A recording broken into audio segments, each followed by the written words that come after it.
તો મિત્રો આજે આપણે મસ્ત મજાના બનાવવાના છે માલપુડા.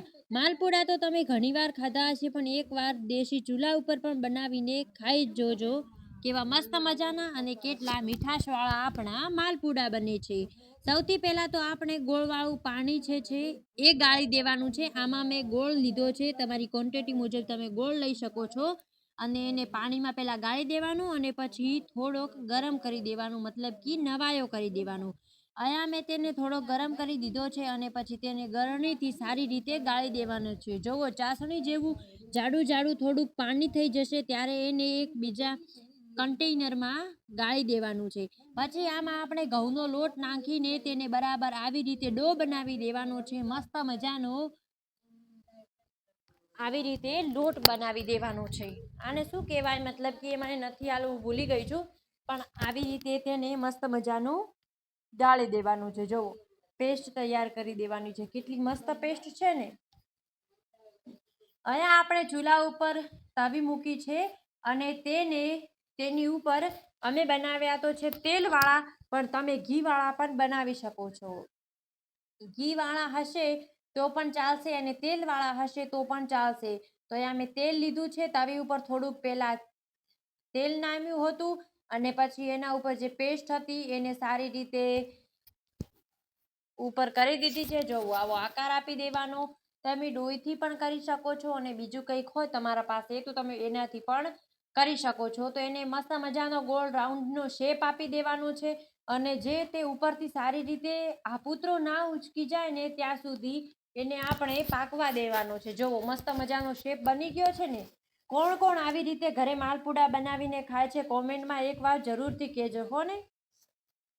પછી અહીંયા ફરીથી ઉપર તેલને રેડી દીધું છે, જેનાથી તેની બંને સાઈડ તે સારી રીતે સ્ટેક થઈ જાય. જુઓ, છે ને મસ્ત મજાનો. અને જ્યારે ચૂલા ઉપર તો હોય ને તો પછી વાત જ ના આવે એમ છે ને. જુઓ, મસ્ત મજાનો. પછી આપણે એને પલટી દેવાનો છે. આંખ જો સારી રીતે એક ધારી બનશે ને તો બહુ જ મસ્ત બનશે. જુઓ, કેવો મસ્ત બ્રાઉન કલરનો શેકાઈ ગયો છે. કોની કોની મમ્મી આવા માલપુડા જાતે જ બનાવે છે કોમેન્ટમાં કહેજો. જુઓ, એકદમ ગોળ રાઉન્ડનો શેપનો કેવો મસ્ત થઈ ગયો છે. આવી રીતે માલપુડા જ્યારે બનાવીને ખાઈએ ને ચોમાસાની ઋતુમાં કે શિયાળામાં તો શરીર પણ સ્વસ્થ રહે. જુઓ, ફરીથી આપણે ઉપર થોડુંક તેલ નામી દીધું છે. મસ્ત મજાના માલપુડા તો લાગે જ છે. ફરીથી આપણે એને પલટી દેવાનો છે, થોડુંક શેકી દેવાનું, મતલબ કે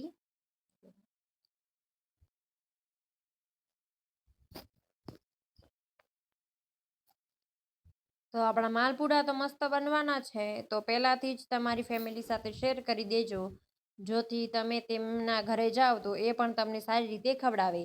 પછી આપણે બીજો માલપુડા માટે પણ તૈયાર કરી દીધું હતું અને મસ્ત મજાનું અહીંયા ઉપર તેલ રેડી દીધું હતું અને પછી ઉપર પેસ્ટ લઈ દીધી હતી અને અચ્છો શેપ આપી દીધો હતો.